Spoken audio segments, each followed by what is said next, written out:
Assalamualaikum warahmatullahi wabarakatuh. Bismillahirrahmanirrahim. Alhamdulillahirabbil alamin.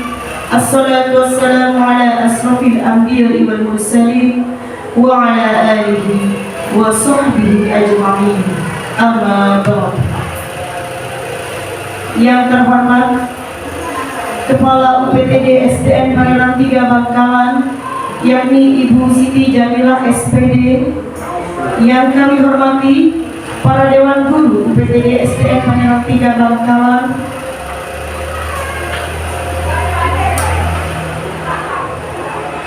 puji syukur alhamdulillahirabbil alamin atas kehadiran Allah Subhanahu wa taala yang telah melimpahkan nikmat rahmat sehat kepada kita semua, sehingga kita masih diberi kesempatan untuk menghadiri acara ini dalam rangka diseminasi budaya positif UPTD SDN Pangeran 3 Bangkalan oleh Bu Ilaisa Sani Gusti.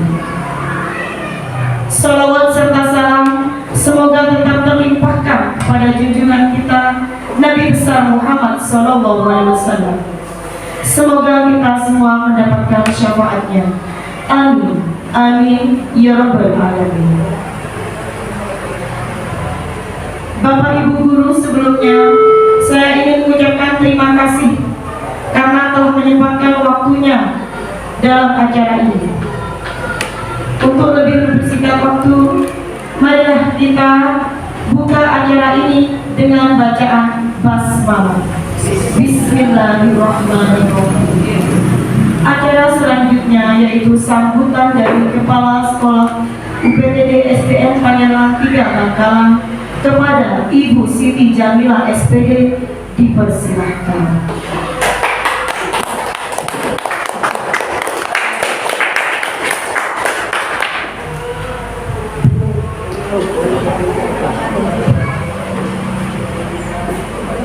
Assalamualaikum warahmatullahi wabarakatuh. Waalaikumsalam warahmatullahi wabarakatuh. Alhamdulillahirabbil alamin. Assalatu wassalamu ala asrofil anbiya'i wal mursalin sayyidina Muhammadin wa ala alihi wa sahbihi ajma'in. Wa la haula wa la quwwata illa billahi al-aliyyil azim. Amma ba'du. Yang saya hormati dan juga saya banggakan Bapak Ibu UPTD SDN Pangeran 3, baik yang akan menyajikan materi maupun yang sebagai audio. Di sini saya selaku kepala sekolah ingin menyampaikan beberapa hal. Di sini untuk Ibu Ilaisa selaku penyaji atau yang memberikan diseminasi tentang budaya positif ini, nanti bagaimana apa itu dan bagaimana selanjutnya ini akan dijelaskan di kelas mungkin oleh Ibu Ilaisa. Diseminasi di sini yaitu kegiatan sharing pengetahuan saja yang menurut saya, sharing pengetahuan yang didapat oleh beliaunya yang akan di-sharingkan kepada kita semua. Semoga harapan saya selaku Kepala Sekolah UPTD SDN Pangeran 3 ini, dengan adanya diseminasi ini diharapkan bisa membangkitkan rasa ingin tahu dan juga menyebarluaskan nilai-nilai kebaikan, nilai-nilai positif, baik itu kepada anak didik kita, kepada teman sejawat, dan juga kepada wali murid, agar kondisi dan situasi di sekolah kita ini enak, nyaman, aman, dan kondusif. Hanya itu saja informasi dari saya. Selebih dan kurangnya saya mohon maaf yang sebesar-besarnya. Dan untuk Ibu Ilaisa, saya harapkan bisa menjelaskan dengan baik dan benar. Alhamdulillah. Wassalamualaikum warahmatullahi wabarakatuh. Waalaikumsalam warahmatullahi wabarakatuh.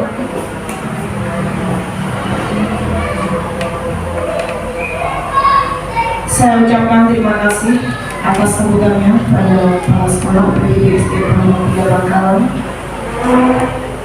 Acara selanjutnya yaitu penyampaian materi yang akan dibawakan langsung oleh Bu Ilaisa Sanusi.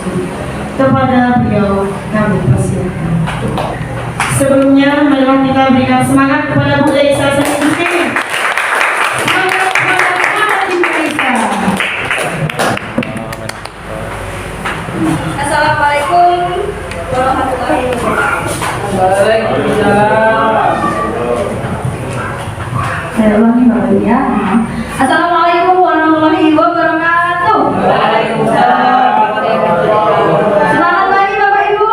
Semangat. Saya bilang semangat pagi, semangat. Jadi walaupun sudah siang, semangatnya tetap masih pagi ya. Walaupun hari Senin sebetulnya. Semangat pagi Bapak Ibu. Semangat. Oke, terima kasih sebelumnya. Alhamdulillah Bapak Ibu yang seperti yang sudah tadi disampaikan oleh moderator, saya sangat berterima kasih karena dalam keadaan sehat walafiat kita bisa berkumpul di sini dalam rangka diseminasi budaya positif yang akan saya sampaikan tidak lain dan tidak bukan oleh Ilaisa Sanusi, sarjana pendidikan. Saya adalah calon guru penggerak angkatan 7. Bismillah, mudah-mudahan bisa lolos. Jadi calonnya di depan sudah gak ada lagi, jadinya guru penggerak angkatan 7. Terima kasih Bapak Ibu. Dalam kesempatan kali ini Bapak Ibu, sesuai dengan judul tadi sebagai pembuka, di sini akan saya menyampaikan tentang budaya positif. Saya yakin budaya positif sudah kita lakukan di sekolah kita, tapi kita akan bahas nanti lebih detail lagi. Bapak Ibu, selama 2 bulan saya pendidikan, saya didampingi oleh 2 guru hebat. Bapak Ahmad Mufid, sarjana pendidikan sebagai fasilitator, beliau adalah guru dari Sumeneb. Lalu ada juga Ibu Dr. Anda Hajah Nur Aini, guru kimia dari SMA Negeri 2 Bangkalan sebagai pengajar praktik saya.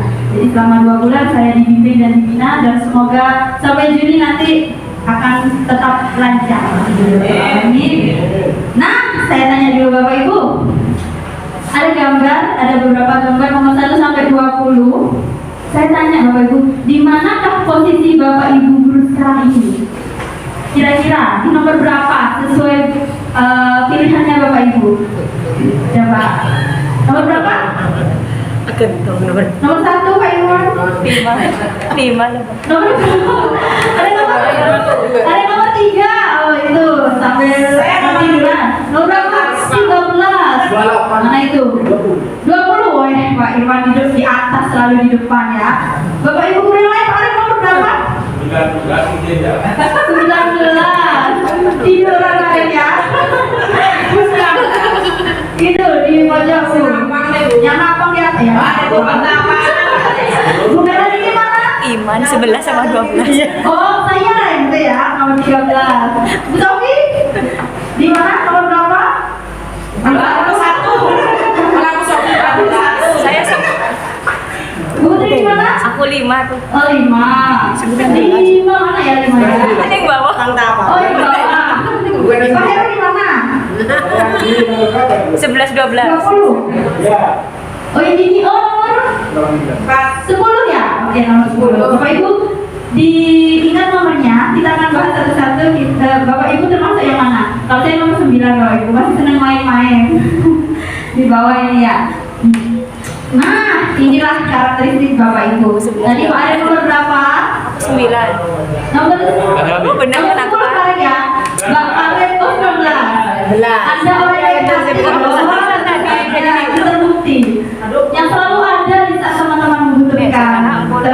Saya rasa itu tadi saya sibuk menyiapkan ini supaya siap.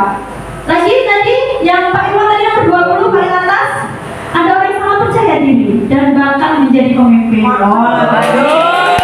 Dan Anda menjadi satu-satunya orang yang ingin didengarkan orangnya. Tadi ada yang bukan ada nomor berapa? Udah bilang mungkin?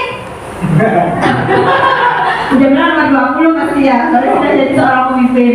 Oke Bapak Ibu, ini bisa diprediksi kriteria diri sendirinya. Kalau saya nomor 9, ada orang yang riang dan suka bersenang-senang ya, soalnya nggak senang ya. Terus tadi nomor berapa? 13. Anda cenderung menutup diri Iya, biasanya menghindari untuk berkomunikasi sering-sering dengan orang lain. Enggak, Apakah seperti tidak itu? benar. Tidak. Tidak benar, ya. Tidak benar. Oke, Bapak Ibu. Husnul. Ya, ini hanya sekedar intermezzo aja di awal ya. Nah, yang akan saya bahas yang pertama adalah perubahan paradigma belajar. Di sini yang akan disampaikan oleh, oke, kita lihat video dulu ya.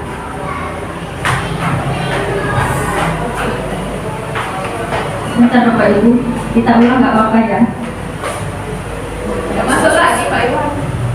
Disambungkan aja. Maksudnya, Wan.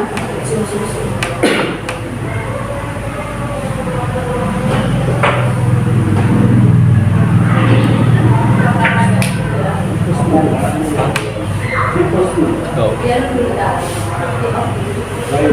Nanti kan bisa di connect lagi.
Baik Bapak Ibu, dari video tadi kira-kira apa yang bisa Bapak Ibu ambil hikmahnya? Mungkin dari Pak Arif, dari pertama petani menabur benih, lalu ada proses, mungkin silakan Pak Arif. Terima kasih Bu. Mungkin apa yang sudah ditampilkan di cerita tadi, yaitu aktivitas seorang petani saat menanam mulai dari benih. Itu Terima kasih Pak Arif, tepuk tangan itu Pak Arif. Memang benar tadi kata Pak Arif, dari video tadi adalah proses seorang petani untuk bisa menghasilkan padi yang bagus nantinya. Tentunya seorang petani akan memilih bibit yang unggul. Bagaimana seorang petani ini menanam, menyemai, lalu menghilangkan hama-hama yang mengganggu, rumput-rumput liar dan sebagainya, hingga menjadi atau menghasilkan padi yang terbaik. Nah, petani itu kita Bapak Ibu. Ya, jadi petani itu kita dan padinya adalah siswa atau murid-muridnya. Saya di sini tidak ada bermaksud untuk menggurui Bapak Ibu seperti tadi kata Bu Jamilah, kita sharing dan kolaborasi saja. Jadi di saya di depan sini bukan bermaksud untuk menggurui gitu Bapak Ibu ya, mohon maaf sebelumnya. Nah, dari pemikiran itu adalah mungkin filosofi pemikiran KHD yang biasa kita dengar hanya Tut Muri Handayani, hanya itu saja ya yang sering didengar, Ingarso Suntolodo, Ingmadio Mangunkarso, Tut Muri Handayani, hanya itu saja. Ternyata pada pembelajaran guru penggerak saya mendapatkan banyak filosofi dari Ki Hajar Dewantara yang belum tersebarkan oleh semuanya. Yang pertama, pendidikan sebagai tempat menyemai benih seperti yang tadi Pak Petani lakukan Bapak Ibu. Menyemai benih kebudayaan dalam masyarakat sebagai tempat untuk berlatih dan menumbuhkan nilai-nilai kemanusiaan yang dapat diteruskan dan diwariskan. Inilah tempat kita di sekolah ini untuk menyebar benih sehingga kita rawat, kita kasih sayang, kita beri kasih sayang sehingga nanti akan menghasilkan siswa-siswa yang berprofil Pancasila ke depannya. Selanjutnya adalah pemikiran tadi tentang menuntun dan menghamba Bapak Ibu. Ini baru kita dengar ya. Menuntun adalah mendampingi dan mengantar siswa ke sebuah tujuan dengan bimbingan. Jadi kita bisa berkolaborasi dengan anak, memberi ruang untuk mereka berpikir kritis, melakukan refleksi dengan cara komunikatif, kreatif, dan inovatif. Saya yakin Bapak Ibu juga sudah melakukan hal itu. Selanjutnya adalah menghamba. Menghamba itu kalau kita dengar kata menghamba pasti fokusnya ke yang maha kuasa. Ya Allah, ampunilah hambamu ini, dosa hambamu ini ya, menghamba. Jadi penghamba di sini yang dimaksud adalah bukan kita mengistimewakan anak terlalu yang seperti apa, tidak. Tapi menghamba ini adalah berpihak kepada anak, pendidikan yang berpihak kepada anak Bapak Ibu. Jadi menghamba di sini artinya pendidik harus mengubah tingkah laku anak, bukan memandang bawaan lakunya. Karena di sini ada dua Bapak Ibu, ada yang namanya kodrat alam, ada yang namanya kodrat zaman. Kodrat alam itu bawaan anak, tidak bisa kita rubah. Tapi di menuntun tadi, di pemikiran kehadiran menuntun tadi, kita harus menuntun ke jalan yang benar sesuai dengan kodrat zamannya. Tentu Bapak Ibu, kita belajar waktu SD dulu akan berbeda dengan mendidik anak zaman sekarang. Ya, Ali bin Abi Thalib juga menyampaikan seperti itu. Jadi kaitannya sama kodrat alam dan kodrat zaman. Nah, selanjutnya Bapak Ibu, disiplin positif dan nilai-nilai kebajikan universal. Nah, sekarang ada games lagi Pak Arif dan lainnya, guru yang lainnya. Saya minta Ibu, Bapak Ibu membayangkan ada sesuatu yang berharga yang Bapak Ibu genggam di tangan. Bapak Ibu coba bayangkan sesuatu yang berharga itu Bapak dan Ibu kepal di tangan, jangan sampai lepas atau dibuka. Ya, dicoba Bapak Ibu. Bayangkan sesuatu yang berharga Bapak Ibu pegang. Pegang erat, apakah itu uang, boleh, cinta dan kasih sayang, suami, keluarga, boleh, mobil dan lain sebagainya. Coba bayangkan. Arif, ada hal yang berharga? Oh banyak, berarti bisa dikenal juga nanti. Arif digenggam, bayangkan Bapak Ibu. Sehat. Ini genggam ya. Nah, pertahankan ya, kalau bisa dipertahankan. Sekarang saya tanya, Pak Rino, boleh ambil saya yang dipegang? Oh jangan. Berarti sehat aja berharga. Bu ini sudah dibayarkan? Tidak. Boleh ambil saya Bu ini? Tidak boleh. Nggak boleh. Saya kasih jajan bakpia. Tidak boleh. Nggak ada. Berna boleh? Tidak boleh. Nggak boleh ya. Boleh apa Berna ya? Tidak Kita aja boleh. jalan-jalan. Tidak boleh, tidak ada lagi nanti. Sesuatu yang berharga harus kita pertahankan Bapak Ibu. Harus kita pertahankan, jangan sampai orang lain ngambil dari diri kita. Nah, itu semua adalah teori kontrol namanya. Ya, apakah kita mau pertahankan ya sebagai ke depan atau memberikan dengan cuma-cuma atau bahkan dengan imbalan. Seperti tadi, Berna, saya boleh minta? Nggak boleh, nggak ada lagi. Saya kasih jalan-jalan Berna ke TRK, ke stadion, nggak mau tetap. Jadi itu adalah teori kontrol. Kontrolnya Bapak Ibu, apakah Bapak Ibu mau buka kepala tangan tadi? Mau dengan bujukan? Nggak mau. Nah, yang selanjutnya, kalau Bapak Ibu tetap menutup, mengapa alasannya? Kenapa kok masih ingin mempertahankan? Kenapa Gus Dur? Tidak ada lagi. Tidak ada lagi. Kalau ada banyak di mana? Boleh berarti. Kenapa? Harapan satu-satunya. Di sini sampai tetes darah terakhir saya pertahankan kalau saya terakhir ya. Jadi dalam hal ini sesungguhnya siapa yang memegang kendali Bapak Ibu? Diri sendiri. Apakah saya bisa merayu dengan segala rayuannya? Bisa saya merayu Bapak Ibu? Nggak bisa. Jadi kontrol itulah ada di dalam diri kita sendiri. Hal itu Bapak Ibu yang terjadi pada anak. Baiklah. Dr. William Blaser dalam kontrol teori yang kemudian kali berkembang Common Choice Theory meluruskan beberapa miskonsepsi tentang makna kontrol. Jadi miskonsepsi, kesalahan, ilusi bahwa guru mengontrol murid. Ilusi ini pada dasarnya kita tidak dapat memaksa murid untuk melakukan sesuatu karena kontrolnya ada di anak itu sendiri. Kadang anak bisa melakukan karena ada paksaan, takut hukuman. Kalau dia tetap tidak memiliki kontrol diri sendiri, walaupun disuruh, tidak akan dia lakukan. Nah, ini kontrol yang pertama. Yang kedua adalah ilusi tentang penguatan positif, efektif, dan bermanfaat. Bapak Ibu, di sini seperti yang tadi saya sampaikan, penuh rayuan, penuh rujukan. Nah, dalam jangka waktu tertentu, lama-kelamaan murid akan sadar, wah saya ternyata dirayu. Misalnya, sampai berani maju, kamu nanti jadi anak hebat. Mau dirayu. Pelajaran berikutnya, sampai mau maju, kamu jadi anak hebat, pintar, sudah nambah 2. Nambah 2 sudah ya predikatnya. Lama-lama pintar, hebat, jago, udah gak mempan Bapak Ibu. Ya, lama-lama gak mempan karena sudah masuk semua positif-positifnya itu. Jadi lama-lama anak akan menyadari dan kemungkinan tidak akan melakukannya lagi kecuali dia mau sendiri atau kontrolnya sendiri. Selanjutnya adalah ilusi bahwa kritik membuat orang bersalah dapat menguatkan karakter. Menggunakan kritik dan terperasaan rasa bersalah untuk mengotor murid menuju pada identitas gagal. Sangat gagal dalam hal ini Bapak Ibu. Jadi, ayo nak kerjakan PR-nya. Kalau nggak dikerjakan PR-nya, ibu yang dimarahi sama kepala sekolah. Kamu nggak kasihan sama ibu. Membuat anak merasa bersalah. Itu adalah identitas gagal. Jadi di pikiran murid nanti dia akan merasa saya sudah membuat Bu Ila dimarahi. Saya berarti tidak sanggup mengerjakan PR dan lain sebagainya. Jadi hal-hal negatif yang akan tertanam di dalam anak. Selanjutnya adalah ilusi orang dewasa bahwa mereka memiliki hak untuk memaksa.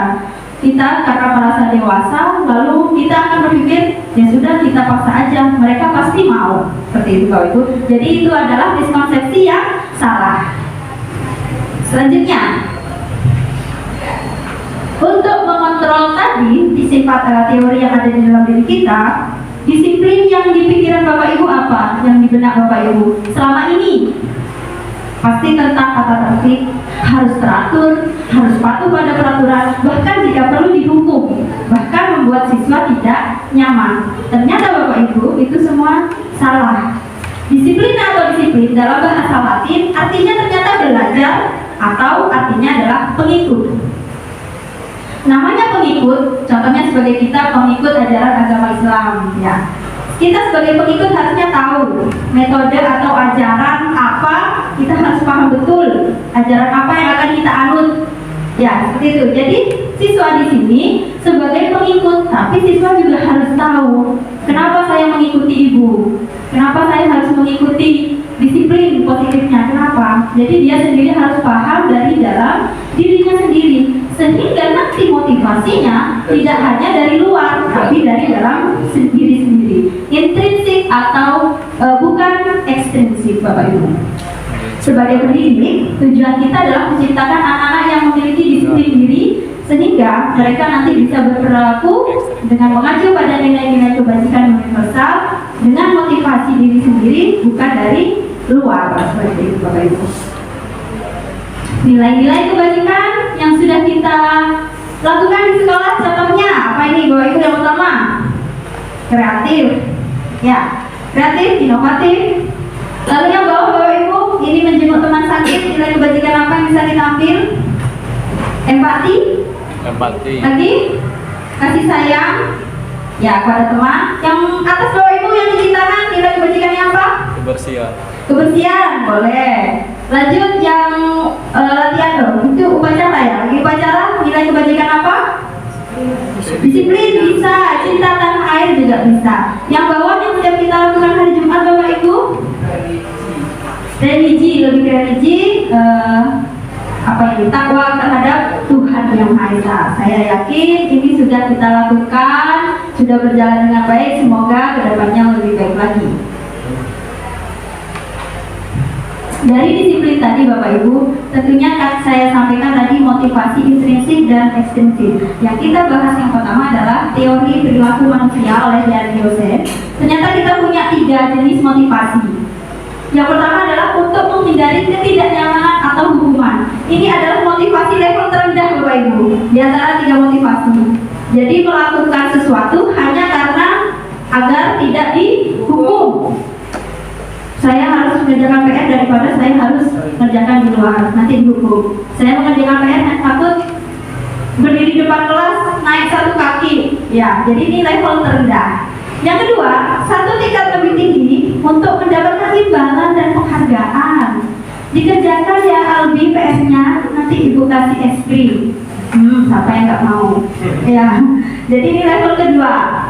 Level ketiga yang paling tinggi, yang paling bagus adalah untuk menjadi orang yang mereka inginkan dan menghargai diri sendiri dengan nilai-nilai yang mereka percaya. Motivasi melakukan sesuatu karena ingin kita sendiri, ingin menjadi pribadi yang lebih baik, menjadi orang yang percaya diri Bapak Ibu. Kira-kira dari 3 ini mana yang paling sering kita temui di siswa? Yang pertama. Yang pertama, takut dihukum. Ya, setuju ya Bapak Ibu.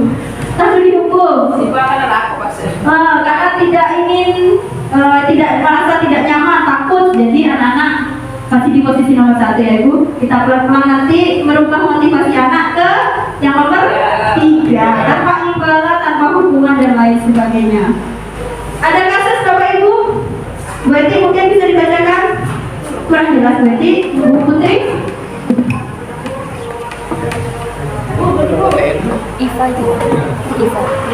Iva kurang menguasai pelajaran matematika sehingga pada saat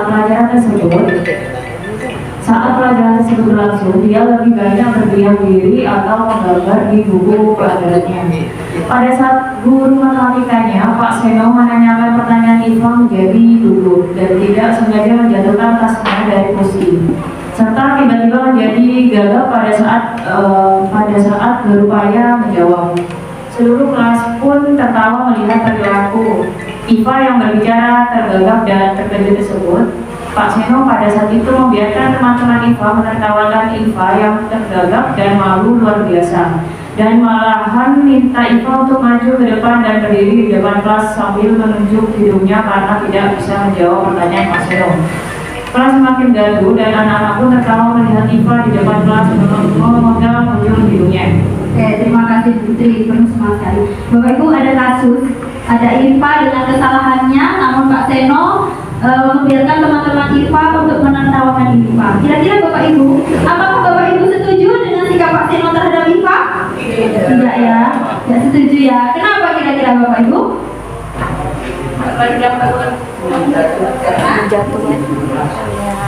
Karena boleh Pak mic-nya. Ya silakan Pak Iman. Karena bisa menjatuhkan mental dari siswa tersebut. Boleh, bagus sekali. Terutama Bapak Iman yang nanti suaranya jatuh dipermalukan di depan teman-temannya. Menurut Bapak, tindakan Pak Seno terhadap Iva itu hukuman atau konsekuensi? Hukuman atau konsekuensi? Dua-duanya. Nanti kita bahas ya, biar perbedaannya tentang konsekuensi dan hukuman Bapak Ibu. Nah, ternyata berbeda Bapak Ibu. Hukuman ini bersifat tidak terencana dan tiba-tiba.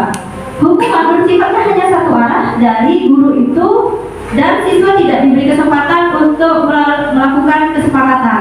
Pengarahan dari pihak guru baik sebelum dan sesudah. Jadi seperti tadi, tiba-tiba Iva ada masalah, tiba-tiba Pak Seno memberikan hukuman. Nah, itu berarti apa Bapak Ibu tadi? Hukuman. Berbeda dengan konsekuensi. Konsekuensi itu sudah terencana. Misalnya, setiap Senin harus membawa topi, yang tidak bawa topi harus apa? Nah, itu sudah tahu, terencana, sudah ada di peraturan sekolah. Itu bedanya. Umumnya bentuk-bentuk konsekuensi dibuat oleh pihak guru dan sekolah, dan murid sudah mengetahuinya. Harus pakai seragam hari Senin dan Selasa seragam ini. Nah, itu apabila melanggar itu konsekuensi karena sudah pasti. Tapi apabila tiba-tiba dan tidak terencana itu adalah hukuman. Nah, untuk biar lebih seru lagi, Bapak Ibu monggo dikeluarkan HP-nya, ada permainan dan alamatnya bisa Pak Irwan share di grup sekolah. Games ya, Bapak Ibu klik saja. Nanti akan ada Boleh, silahkan, biar lebih seru. Nanti ada nama dan sebagainya. Oh, itu berarti motivasi nomor 2. Motivasi nomor 2. Belum ada yang masuk Bapak Ibu? Itu boleh saya tunggu. Masukkan nama kamu. Untuk lebih mengetahui, oh ada Bu Eti belum masuk, silahkan dengan yang lain. Putri, diklik di grup WA sekolah itu ada link, silahkan diklik, diisi dengan nama Bapak Ibu. Kita nanti quiz seru-seruan. Ente menunggu. Langsung dari Rabu. Tunggu dari saya Ibu. Ya, kalau sudah masuk semua. Ada 5 orang. Bu Dini masuk, oke. Ya, pelan-pelan tidak apa-apa. Pak Heri, Pak Heru, Bu Sofi sudah masuk, oke 9 orang. Kalau kita aku tulis Dek Putri ya. Keren. Kalau kita aku tulis hamba Ada yang Allah. bisa? Hamba Allah. Ulang lagi gak apa-apa ya? Hampir. Ulang lagi gak apa-apa ya? 9 orang. Ya, ulang lagi gak apa-apa bisa. Ada apa sudah ya? Pak Rina sudah masuk, oke, Bu Jamila sudah. Ada lagi? Sudah? Pak Heru? Enggak ya? Tunggu lagi, oke 15 itu ya. Pengen nulis hamba Allah. 15 ya? 14 padahal. Enggak apa-apa. Enggak sama satu ini. Kita ini satu yang masuk. Ada 15 padahal orangnya 14.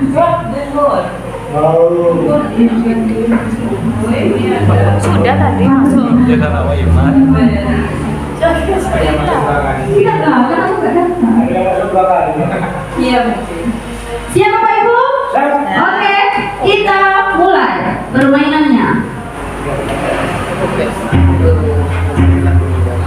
Waktunya 10 detik setiap soal. Mencatat 100 kali dalam buku kalimat saya tidak akan terlambat lagi karena terlambat ke sekolah. Hukuman atau konsekuensi? Keren. Tidak semua. Waktunya habis. Jangan Belum aja dijawab. Siapa yang teratas? Bu Sofi benar. Jangan juga betul. Siap lagi pertanyaan kedua? Siap. Lebih konsen ya, lebih seru ya ini ya, lebih hot nanti ya. Musiknya bikin deg-degan. Oke, lari keliling lapangan 2 kali karena terlambat hadir di sekolah.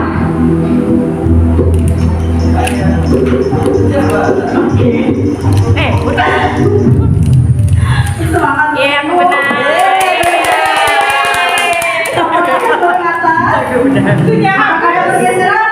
Murni, murni teratas nih, keren nih. Lanjut ya. Lagi. Lagi Bapak Ibu, ada 15. Ayo paling semangat paling. Menuju 10 juta. Membersihkan coretan yang dibuat di meja tulis. Apakah hukuman atau konsekuensi?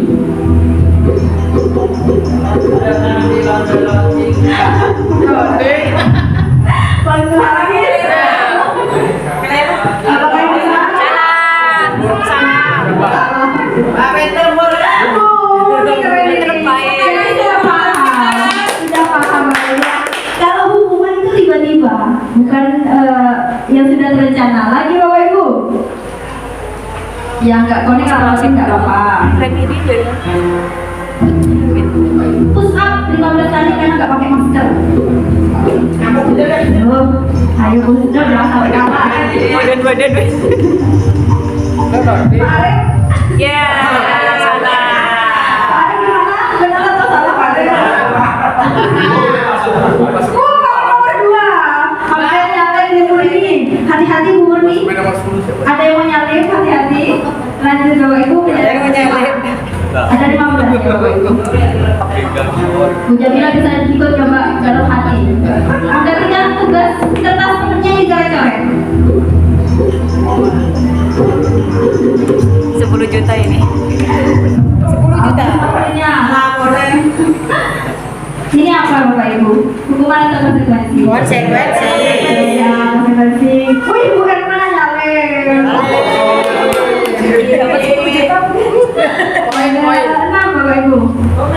Mau bareng. 15 Bu. Berjemur di lapangan basket jam 12 siang karena ngobrol dengan teman. Aduh, ini militer ya kayaknya.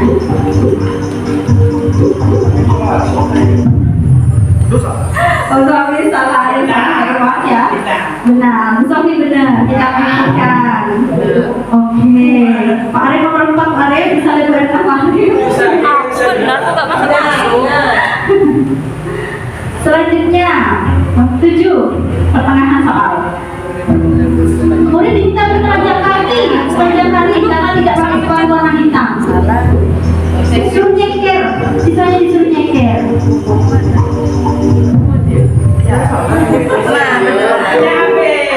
Ya, ada yang mau baca. Oke, Pak Iman. Oke, Pak Iman. Selanjutnya, soal berikutnya. Tidak pada seperti berdiri depan kelas angkat satu kaki. Aduh, nggak bisa menjawab pertanyaan.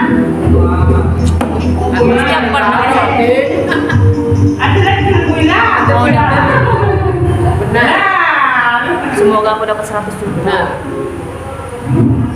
Oh, tetap Bu Murni, Bu Etna mereksek ke atas. Tadi saya. Lebih ngerti berarti ya Bu Etna. Lanjut. Soal ke-9. Membersihkan tumpahan air di meja karena kesenggol. Anak itu Konsekuensi. Nah, ya Bu, jangan ada kompetisi oleh itu. Siapa aja nih? Drop tanggapin. Ya, boleh. Bu Murni tetap paling atas. Sigap. Soal nomor 10, 5 soal lagi Bapak Ibu, tetap semangat. Kehilangan 10 menit jam istirahat untuk mengerjakan tugas karena tadi telat masuk 10 menit. Bu jangan kasih konten.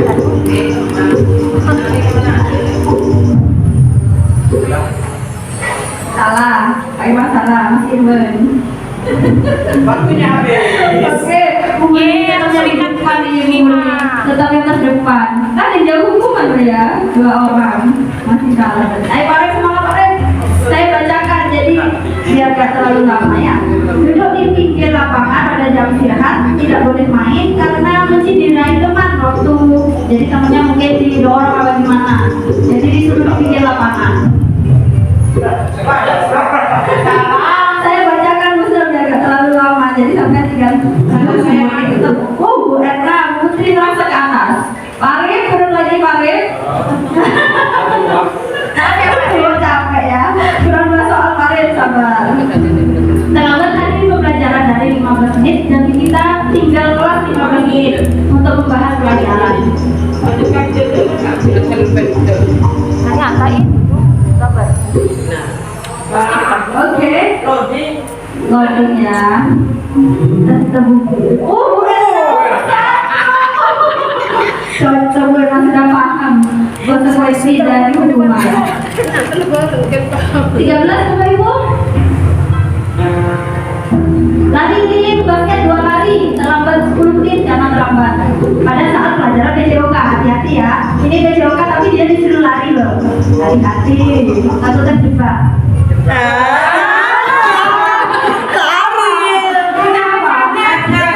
Iya, kan saya sampaikan karena olahraga BCOK cocok sama larinya, cocok.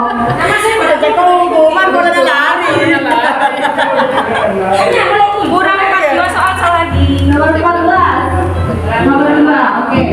Membersihkan WC karena mematahkan pensil menurutnya. Aduh. Hubungannya sama pensil sama WC.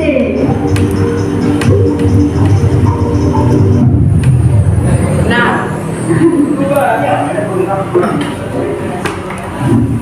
Bu Erna, oke. Ini mungkin Bapak Ibu diambil di 5 teratas mungkin ya. Yang paling cepat dari apa? Iya. Mungkin tadi ada yang lewat ya Bu Snul. Terakhir Bapak Ibu, semangat. Siapakah Bapak Murni atau Bu Erna? Tidak istirahat harus menyambung karena tidak piket masuk kelas. Jadi diganti gak istirahat nyapu karena dia tadi gak pikir. Salah kan? Enggak. Siapakah pemenangnya? Bu Erna, 100 juta.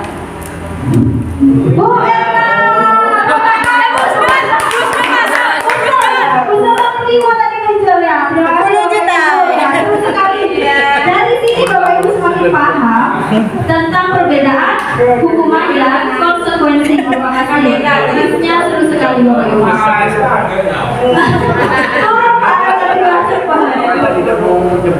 Nah, terima kasih Firus sekali. Kalau ada peraturannya ya sudah jadi anak tahu. Kalau tiba-tiba berarti namanya hukuman.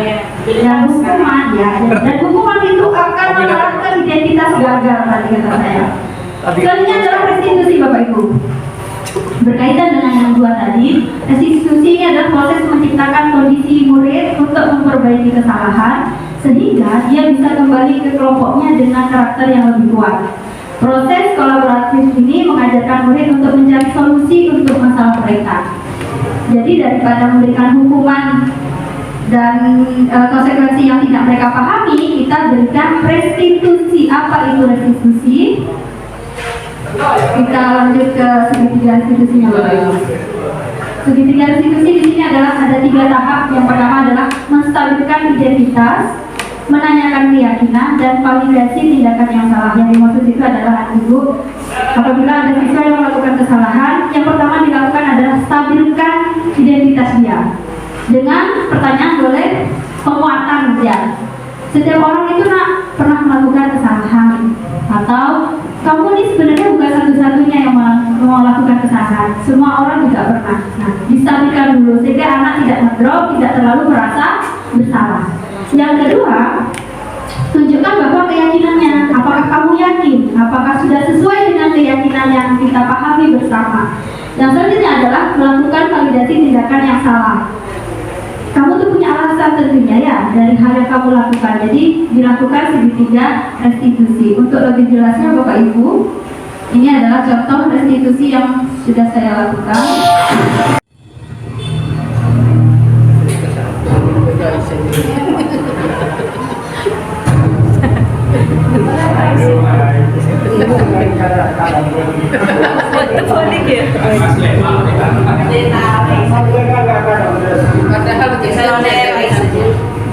Yang biru pada yang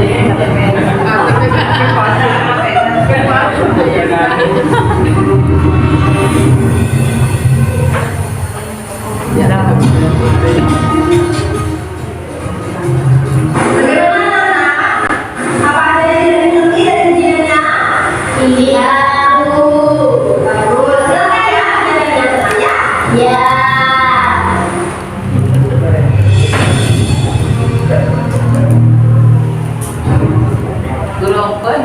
udah cocok kayak drama. Baiklah kayak drama. Ya.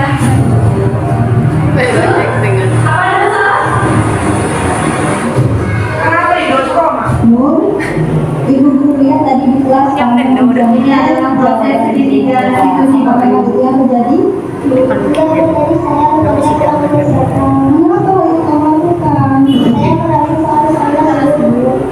Memangnya kamu tidak belajar? Ibu tidak belajar.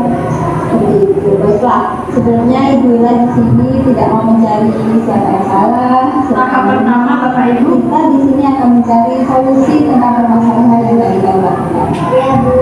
Sekarang Ibu ingin tahu, mari kita bicara tentang keyakinan kelas. Apa yang kita percaya? Yang mana yang bisa dituliskan? Oke, tadi kamu sudah ingat ya. Nah, sekarang ketika kamu mencontohkan dengan teman, apakah hal itu sudah sesuai dengan keyakinan kelas? Tidak.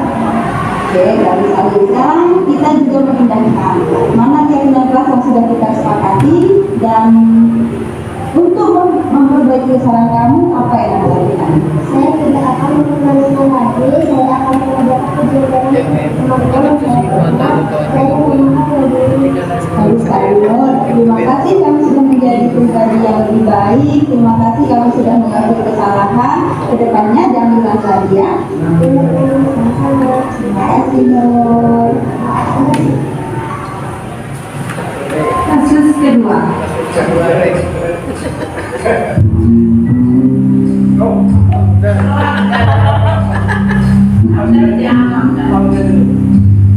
Maaf ya. Tokoh utamanya Hamdan. Makan tuh anak dan kan.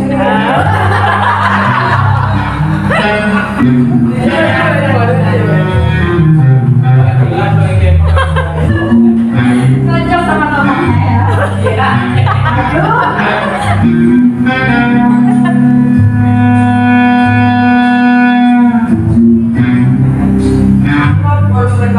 Haji ini salah satu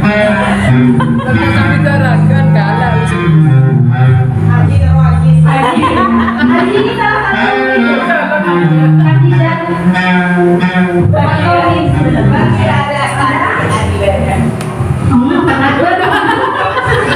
Pedis nih kamu. Apakah kamu tahu kenapa kamu dipanggil di sini?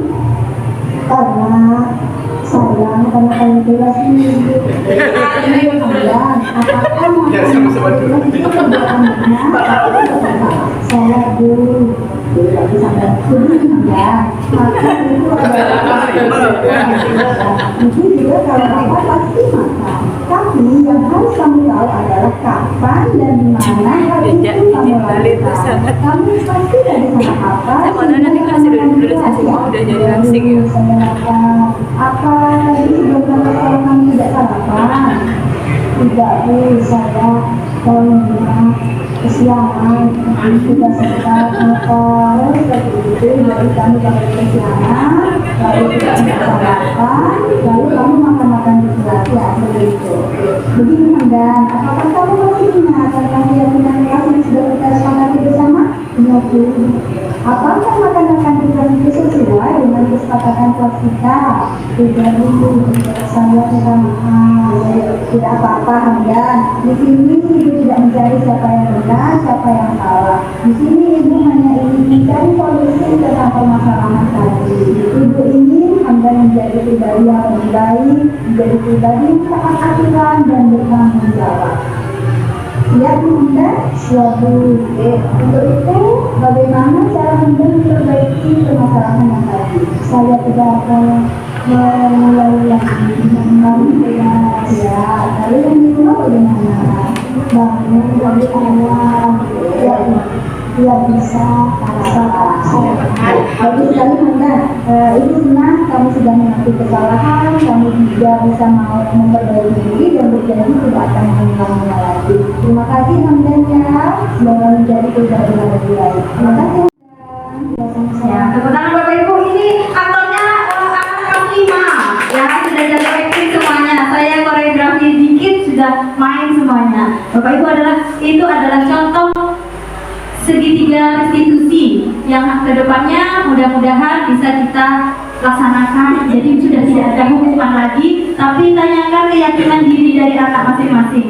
Keyakinan apa yang kamu salah, keyakinan apa yang akan kamu lakukan untuk memperbaiki kesalahan. Gitu. Jadi anak diberi pilihan. Kalau hukuman kan satu alat tadi Bapak Ibu. Jadi kalau restitusi diberikan pilihan apa yang bisa kamu lakukan untuk memperbaiki seperti itu. Kita semua masih belajar ya Bapak Ibu ya. Kadang masih ada yang tidak sabar, saya pribadi juga seperti itu. Tapi kedepannya akan lebih baik lagi. Ada kasus Bapak Ibu, ada kasus lagi, Pak Iwan.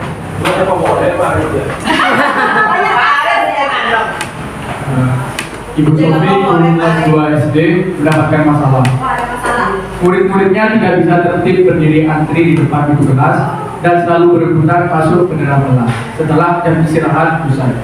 Ini tentunya sangat mengganggu proses pembelajaran di mana kelas 8 mulai tepat waktu karena Ibu Sofi sibuk menenangkan murid-muridnya untuk waktu cukup lama. Akhirnya, Bu Sofi berpikir cepat dan mengandalkan stiker bintang. Setiap murid-muridnya akan masuk kelas usai jam istirahat, Bu Sofi akan mengiming-imingi murid-muridnya dengan stiker bintang. Siapa yang dapat berdiri lurus dan berbaris rapi antri depan pintu dapat bintang dari Ibu Sofi. Sebagian besar murid-muridnya menyambut tantangan tersebut dan langsung berdiri rapi di depan pintu agar mendapatkan stiker hitam. Hal ini terus dilakukan Ibu Sofi selama beberapa minggu karena cukup berhasil membuat murid-muridnya berdiri rapi antri di depan pintu. Sampai pada suatu saat Ibu Sofi sakit dan terpaksa digantikan oleh Pak Arif.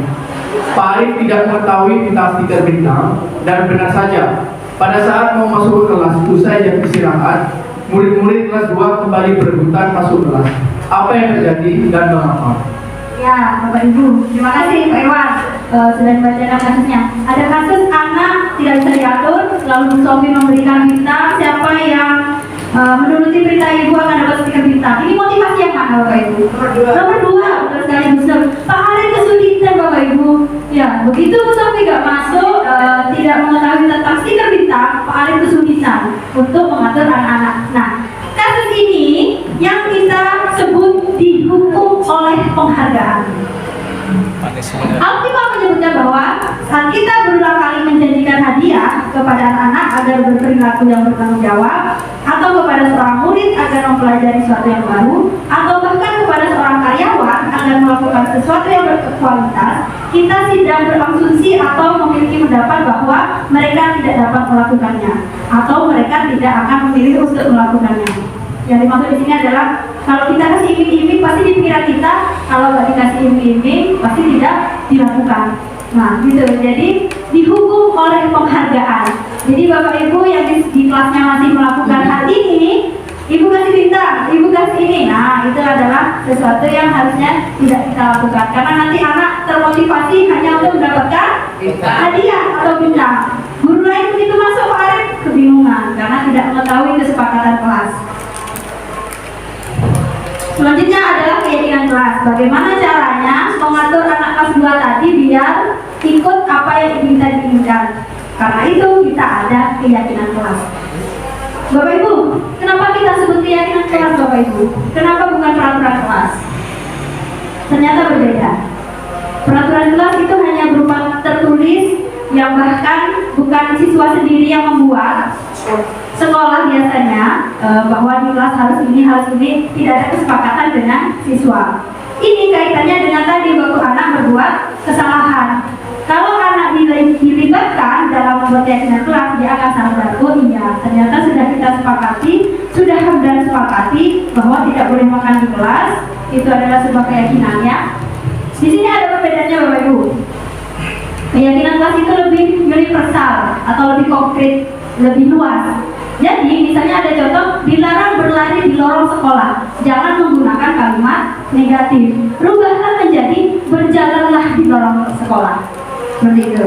Jadi jangan menggunakan kalimat negatif, dilarang. Rubah menjadi positif. Dengarkan guru. Itu peraturan. Tapi kita rubah menjadi saling menghormati. Kenapa? Kalau lebih universal, karena tadi nilai-nilai universal, nilai-nilai kebajikannya biar lebih luas. Sehingga kalau saling menghormati tidak hanya dengan guru. Bagaimana dengan pendapat teman? Harus dihormati kah? Iya, harus. Jadi lebih luas lagi kalau keyakinan kelas Bapak Ibu. Ruang lingkupnya lebih luas. Nah, yang selanjutnya Bapak Ibu, kenapa anak ini melakukan banyak kesalahan, melanggar peraturan? Karena sebenarnya saya, Bapak Ibu, dan anak-anak memiliki 5 kebutuhan dasar manusia. Ada 5 Bapak Ibu. Kita bahas satu-satu ya. Yang pertama adalah bertahan hidup atau survival. Contohnya seperti kasus Hamdan. Makan Bapak Ibu, itu cara dia untuk bertahan hidup. Walaupun caranya salah. Makanya tadi di segitiga diskusi ditanyakan, kenapa Hamdan? Terus saya sampaikan, ibu juga kalau lapar pasti makan. Nah gitu. Jadi disampaikan bahwa kebutuhan dasarnya Hamdan pada saat makan di kelas adalah untuk bertahan hidup. Saya lapar, Bu. Seperti itu. Jadi garis lurusnya adalah karena dia ingin bertahan hidup, karena kebutuhan dasarnya tidak terpenuhi, dia akan melakukan pelanggaran. Selanjutnya adalah perasaan kasih sayang dan rasa diterima. Bayangkan Bapak Ibu, kalau hidup tanpa kasih sayang dan cinta, seperti apa Bapak Ibu? Hampa, oke. Terus apa? Bagai sayur tanpa benar-benar itu. Ini biasanya apa yang dicontoh di kelas? Ada anak yang caper.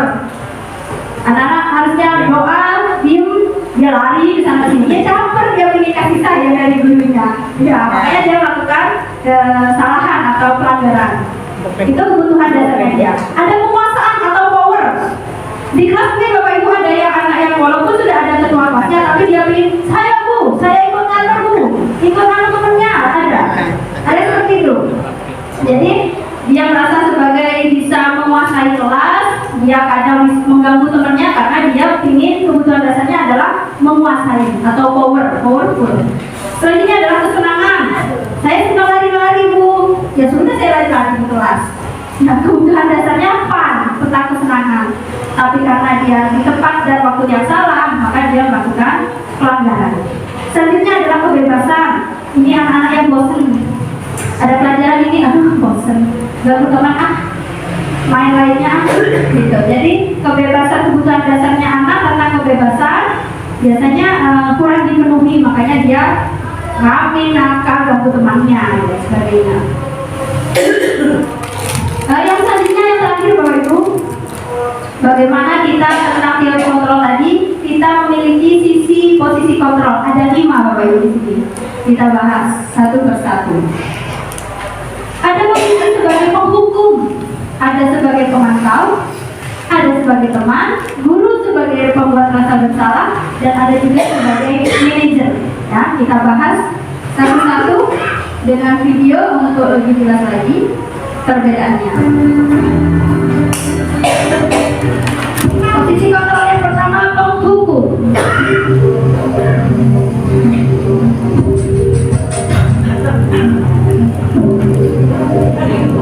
Naran, sini kamu. Selalu terlambat.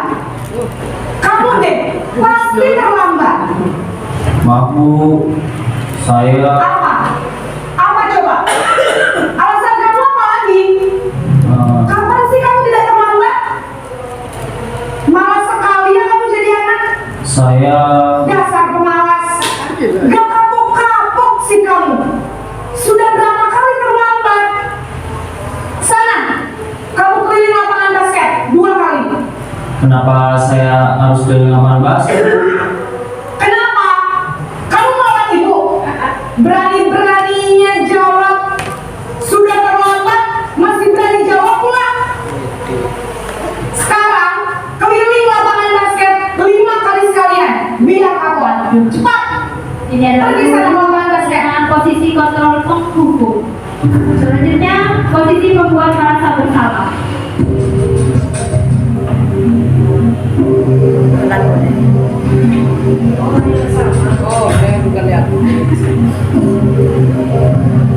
Naran,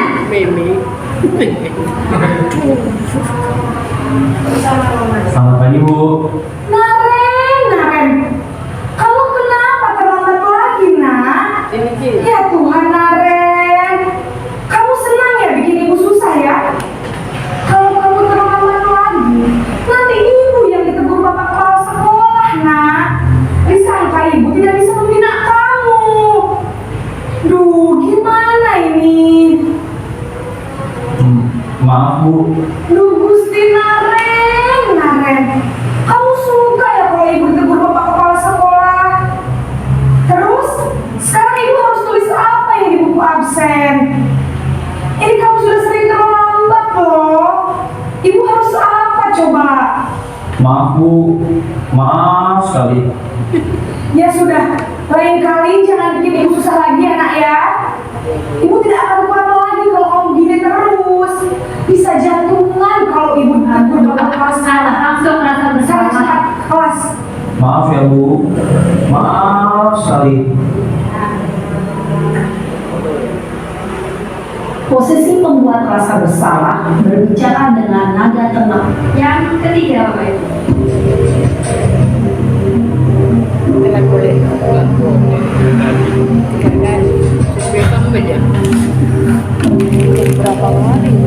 Naran,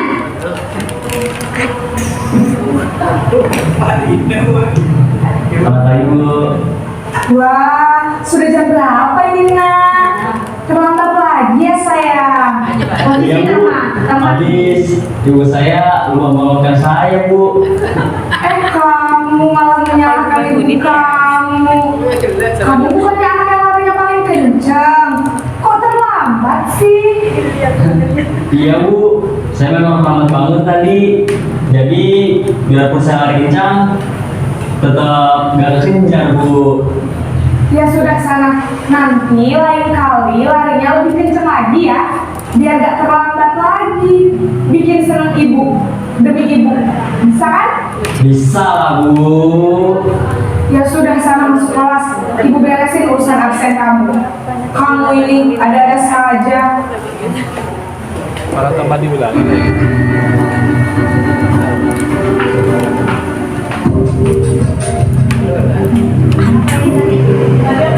Monitor. Mantau. Naren! Sudah 4 kali. Selamat pagi, Bu. Naren, apa peraturan sekolah kita tentang jam berapa kita harus masuk sekolahnya? Kita harus di sekolah jam 7, Bu. Iya betul, sekarang sudah jam 7.20.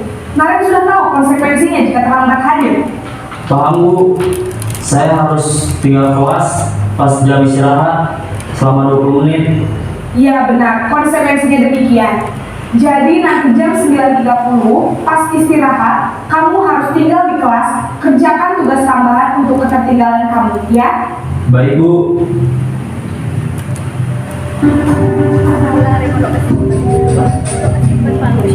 Ya. 1 jam. Naren! Posisi manajer. Selamat pagi, Bu. Selamat pagi Naren. Maaf, Bu. Saya terlambat.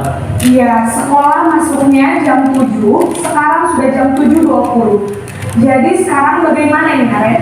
Maaf, Bu. Saya lupa setel alarm saya semalam. Baiklah, menurut kamu, keyakinan sekolah yang mana yang perlu kamu tingkatkan? Menghargai diri sendiri dan orang lain mungkin, ya, Bu. Setuju. Jadi, apakah Naren meyakini prinsip saling menghormati tersebut? Iya, Bu. Saya meyakininya. Apakah Naren bersedia memperbaiki masalah keterlambatan ini? Bersedia, Bu. Bagaimana kamu akan perbaiki masalah keterlambatan ini? Saya akan coba untuk tidak lupa menyetel alarm saya, Bu. Baik, kalau Naren pemegang alarm di rumah, ada orang yang kira-kira bisa bantu mengingatkan tidak? Ada, Bu. Kakak saya, Kak Emma. Ada lagi selain Kak Emma? Selain Kak Emma, ada ibu saya. Baik, jadi yang mengingatkan Naren adalah Kak Emma dan ibu kamu, ya? Kira-kira akan mulai set alarm kapan nih, Naren? Setelah pulang sekolah, akan segera saya lakukan. Baik, jadi Naren akan setel alarm untuk bangun besok pagi dan akan diingatkan oleh kakak dan ibunda Naren, ya? Ada lagi yang ingin perlu dilakukan, Naren? Agar tidak terlambat bangun lagi. Tidak ada, Bu. Baik, Naren. Terima kasih untuk kerjasama kamu. Sekarang kamu perlu kembali ke kelas untuk belajar. Baik, Bu. Terima kasih. Nah, Bapak Ibu, dari video tadi sudah dijelaskan perbedaan lima posisi kontrol. Yang pertama, penghukum. Yang kedua, pembuat rasa bersalah. Dan yang ketiga, teman, friend, bestie. Oke, yang keempat, monitor. Dan yang kelima adalah manager. Saya ingin Bapak Ibu di situ ada kertas warna-warni. Kira-kira posisi Bapak Ibu yang selama ini yang mana? Boleh ditulis di situ. Nanti kita sama-sama Bapak Ibu maju ke depan untuk naik ke sini, ya. Nah, ya Bapak Ibu sekarang di posisi yang mana kira-kira? Di antara 5 itu. Bapak. Tadi pemukul. Oke. Kita ulang ya, ini balik. Pemhukum, teman, pemantau atau monitor, atau manajer, ada di puncak manajer. Mau berikan ke Bapak Ibu? Ayo biar maju. Oke, berenang dulu gak apa-apa. Bapak Ibu yang mana ini? Tenang, tidak akan saya sebutkan. Dan ditulis Bu ya. Iya ditulis Bapak Ibu. Ditempel, Husnul. Bapak Ibu ini posisi mana? Selama ini yang dirasa. Husnul, karena nggak saya sebutkan nanti namanya. Bukan. Iya Ibu, Husnul membantu sama itu pakai suara yang pelan. Iya gitu. Oke. Monggo, Pak Regia silakan. Jangan langsungkan nanti Pak Regia. Bapak Ibu yang mana ini?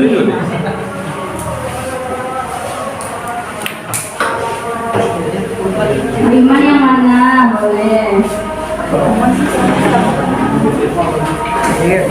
Bapak Iman teman ya kayaknya ya. Pak Iman kayaknya teman deh.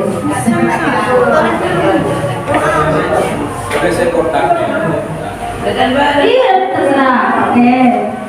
Ya sip.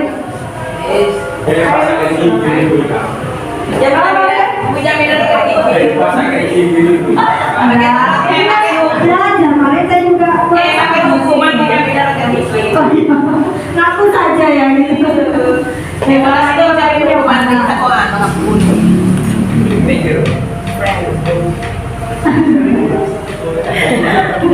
Repuk-repuknya ada panik lagi. Pembunuh. Penghukum dan pembunuh. Oke. Oke, terima kasih.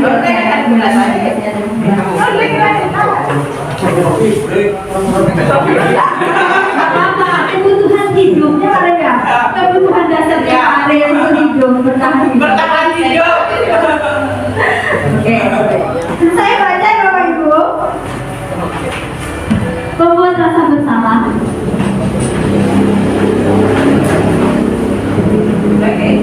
Yang tadi ini sudah hampir selesai. 2 slide lagi.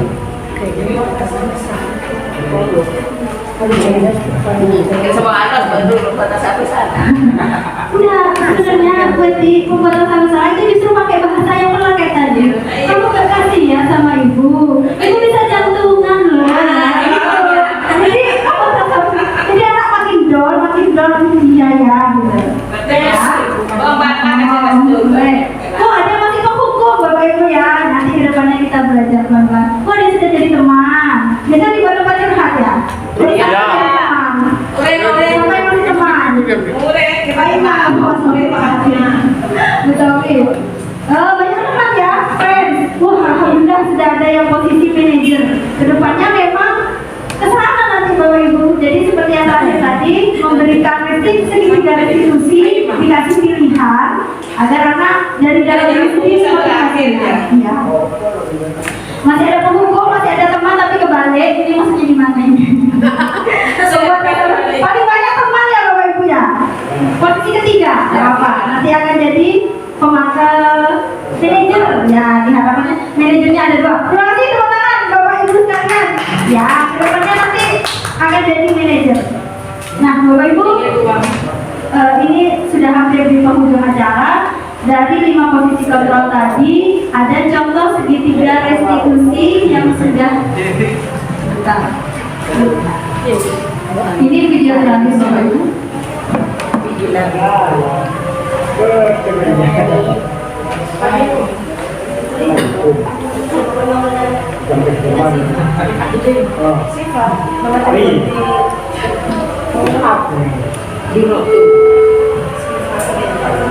Sering memang tuh. Jadi kalau pulang siang di pagar gitu. Contoh segitiga restitusi.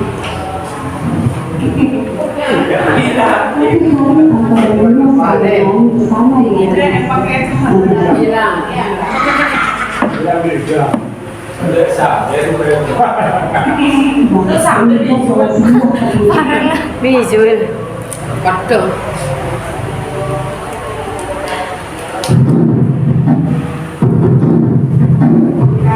Kita akan menjadi menjadi emosi dan Gak bisa ya Pak.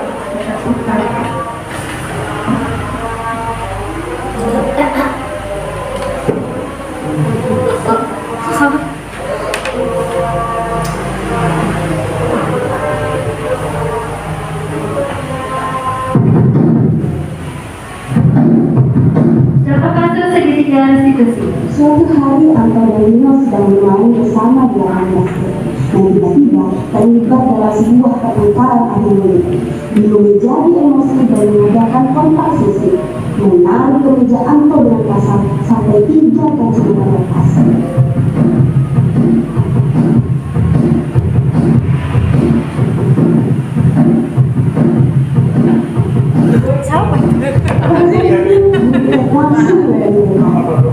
Ini teman sekelompok saya Bapak Ibu. Dicek gitu. Membawa mereka ke ruang kepala sekolah.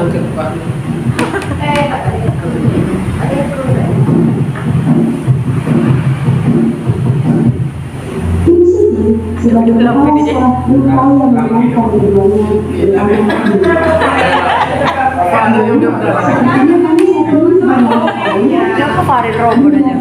Ini emang didatangin. Ibu Siti pun melanjutkan bahwa membuat kesalahan adalah hal yang manusiawi dan bahwa mempertahankan diri adalah hal yang penting. Namun meminta beliau memikirkan cara lain yang mungkin lebih efektif karena saat ini belum berada di dalam kepala sekolah. Ibu Siti melanjutkan bertanya tentang keyakinan sekolah di sekolah serta apakah Dino bersedia memperbaiki kesalahan yang telah dilakukan terhadap Anto. Dino pun akhirnya perlahan mengerti. Kemudian Ibu Siti balik bertanya kepada Anto, hal apa yang bisa dilakukan Dino untuk memperbaiki masalah. Anto menjawab, saya perlu kancing saya diperbaiki Bu. Ibu saya pasti akan sangat marah kalau melihat kancing dari saya sampai copot 3 kancing begini. Ibu Siti pun kembali bertanya ke Dino, apakah dia akan dilakukan untuk memastikan tidak kancing Anto dan melepas? Dino berpikir sejenak, namun menjawab, wah, tidak tahu Bu. Saya akan kembali mungkin ya Bu. Ibu Siti berpikir sebentar dan menanggapi, kalau dulu kami berkotak kembali Dino, bagaimana kalau kamu menjadikan saja? Bersediakah kamu? Dia tampak sangat ragu dan menanggapi, menjahit? Mana saya tahu bagaimana menjahit? Ibu Siti meneruskan, apakah kamu bersedia belajar menjahit? Dino berpikir sejenak, memandang meja Anto dan menanggapi, yang mengajari saya itu siapa Bu? Dengan cepat Ibu Siti menjawab, Pak Irfan, guru tata bersama. Dia kembali diam sejenak, memandang meja Anto dan tanpa kancing. Akhirnya dia mengambil tanda menyetujui dan sepanjang siang itu dia belajar menjahit dan memperbaiki kemeja Anto.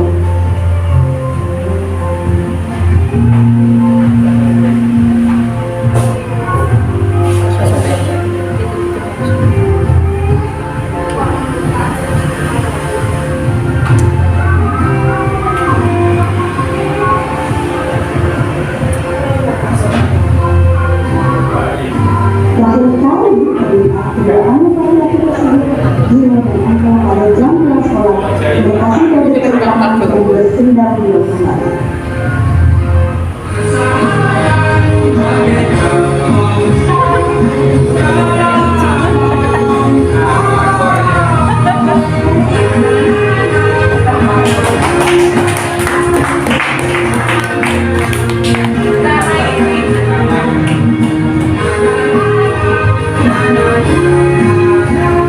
Ya, terima kasih Bapak Ibu. Kita adalah contoh posisi manajer, di mana saya di situ berperan sebagai, mohon maaf, saya cosplay jadi kepala sekolah, Ibu Siti ya. Jadi kesananya nanti kita semuanya akan belajar menjadi posisi manajer. Apabila ada kesalahan, yang berbuat salah atau yang dinakalin, kita sama-sama tanya kebutuhannya. Apa yang kamu butuhkan Nak? Saya perlu kaki saya dijahit. Ibu biar tidak dimarahi. Apa yang kamu butuhkan, nak? Saya perlu memperbaiki kesalahan. Jadi semuanya sama-sama enak. Anak dalam posisi senang juga akhirnya, tidak merasa dihakimi, tidak merasa terbebani, dihukum, tidak nyaman, dan merasa bahwa itu saya dipermalukan. Ya, itu kaitannya ke sana Bapak Ibu. Selanjutnya Bapak Ibu, saya selaku calon guru penggerak mengucapkan terima kasih karena Bapak Ibu sudah bersedia hadir di acara diseminasi budaya positif. Mudah-mudahan kita semua bisa menjadi guru yang lebih baik lagi, menciptakan anak-anak yang lebih berkualitas dan tentunya berprofil pelajar Pancasila. Kedepannya kita tetap belajar. Saya walaupun juga sudah masuki pendidikan guru penggerak, tapi tetap belajar. Kita sharing, berkolaborasi bersama Bapak Ibu, menciptakan kondisi sekolah UPTDSN Pangeran 3 yang aman, terkendali, dan nyaman. Terima kasih Bapak Ibu. Saya akhiri. Wassalamualaikum warahmatullahi wabarakatuh.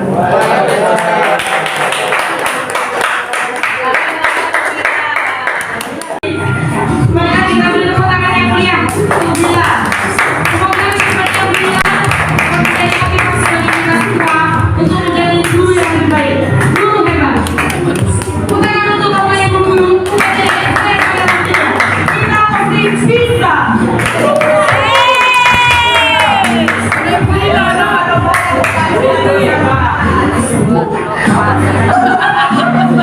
Yo.